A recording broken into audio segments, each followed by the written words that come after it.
everyone. Welcome back to a continuation of this series on refuting the claim that the Quran has scientific miracles in it.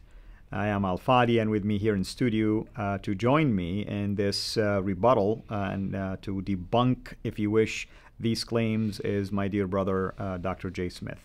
Dr. J, we've been talking about these claims that our Muslim friends bring over and over again, that the Quran supposedly is a scientific book. And the reason why they do this, of course, is to prove that it has a divine origin. So far, you know, we have looked at a handful of those, and we were able not only to debunk this idea, but even discover more scientific errors in them.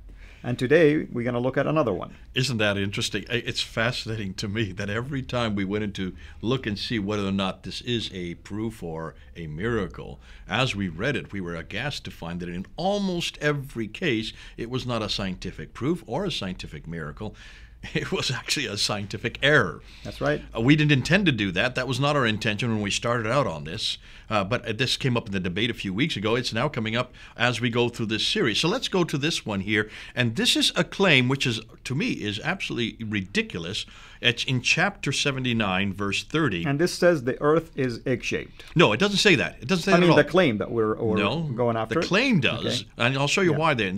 Now, I have not shown you this yet in Arabic. I want you, as an Arabist, to listen as to why they are making this claim. Let's first look and see what the verse says. Very good. And the verse says, and after that, he, that's Allah, spread the earth. Okay? Right. Now, the word they're looking for, and as what they're saying is that the word he made the earth egg-shaped rather than spread. He didn't spread the earth, but he made it egg-shaped. Dahaha. Okay. Dahaha. Right. They claim the word dahaha, which is in the Arabic, that this means laid out or evened out. That's what we've always thought. Laid out or evened out, spread out, all the rest. That's right. But they say it's derived from the Arabic word duhiya. Duhiya, which means ostrich egg. Now, I want you to read right here. I'm going to give you the text in Arabic. Now, that's the Quranic text right there. What is the word that is there? And we're talking about verse 30? Verse 30. وَأَخْرَجَ ضُحَاهَا. Okay, so that's the word. The last word? ضُحَاهَا. Dohaha. So, That's right. Dohaha. There you can see, is that duhiya? No. And ضُحَاهَا, that mean ضَحَى, basically is the root. So daha, there's not a yah in there to begin with. There is no yah. So they've in got there. the wrong consonant, and they replaced it with the wrong consonant to try to impose on it the idea of ostrich eggs. The reason why they're saying this is just they have found that in just the last 10 years, there have been scientists here on Earth who said the Earth is not really completely round. It's a little bit what they call, it is a prolate spheroid or an oblate spheroid. Oblate spheroid means it's not quite round. It's a little bit of a bulge at one end. Yeah. And while you're elaborating this, I'm going to go to a commentary real quickly to see what they're saying about it, you know. What's fascinating, the commentaries won't know anything about it because this has only been done in the last 10 years. What the Muslim scholars are trying to say is, aha, so duhiya, which is not duhaha, it's duhiya, a completely different consonant, is the word for ostrich egg. They're trying to impose it into this verse and say, see, the Quran knew about this oblate spheroid. The commentators would have known about that. You know, ostriches are not invented. See if you can find it. But while you're looking for it, I'm going to continue this. What is an ostrich egg? It is not a oblate spheroid. It is a polate spheroid. So they've even got that wrong. Even if they wanted to put an ostrich egg into that, they've got to got the wrong spheroid.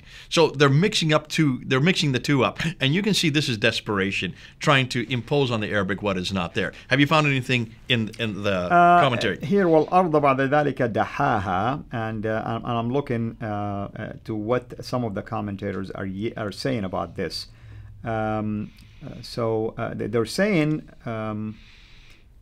I mean, ثم دحر بعد ذلك there is no explanation yet for the word itself, because I'm trying to say what exactly these guys understood. But keep going. But you're not going to find it, because those are commentators that are much older than before the fact that they found that the Earth is now not quite as round. But let's continue on. Let's look and see what it does say. It says very clearly, and after that he spread the earth. Spread means flat, right? Yeah, and here's what Ibn Abbas, by the way, is saying.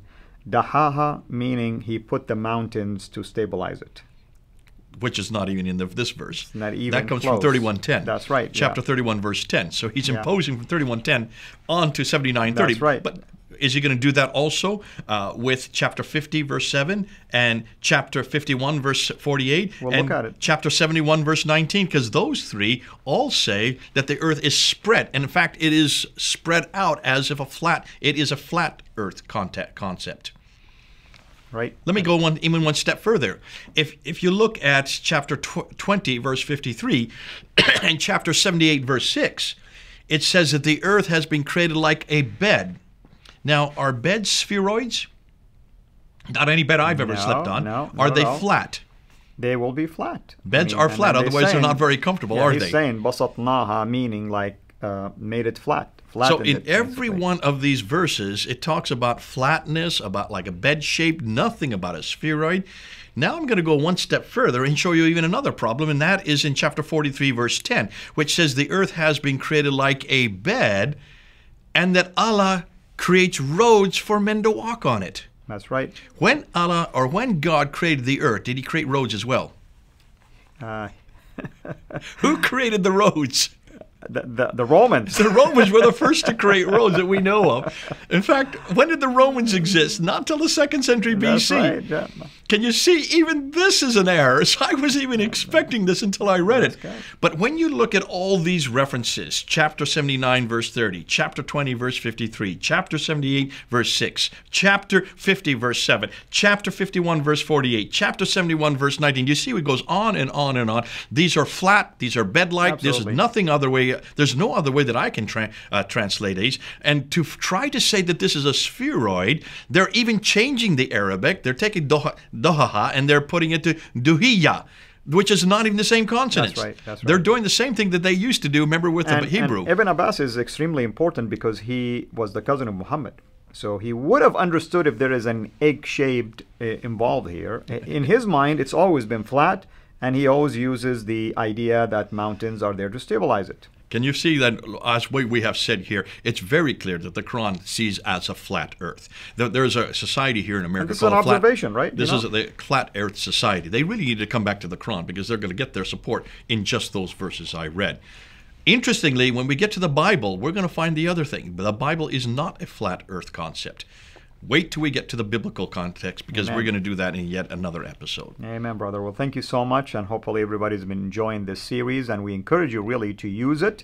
And that's why we did it one video at a time, even though some of them are very short, but that's intentional. We want you, when you Google it or search it, you'll find just that topic being addressed. And hopefully, if you're a Muslim watching this, please interact with me and Jay. We welcome your questions and comments, and even if you have a way to try to refute what we're saying, share with us your thoughts and your logic, why you think what the Quran is saying is correct and what we are trying to do here and explain it is inaccurate. Until we meet again, have a blessed day.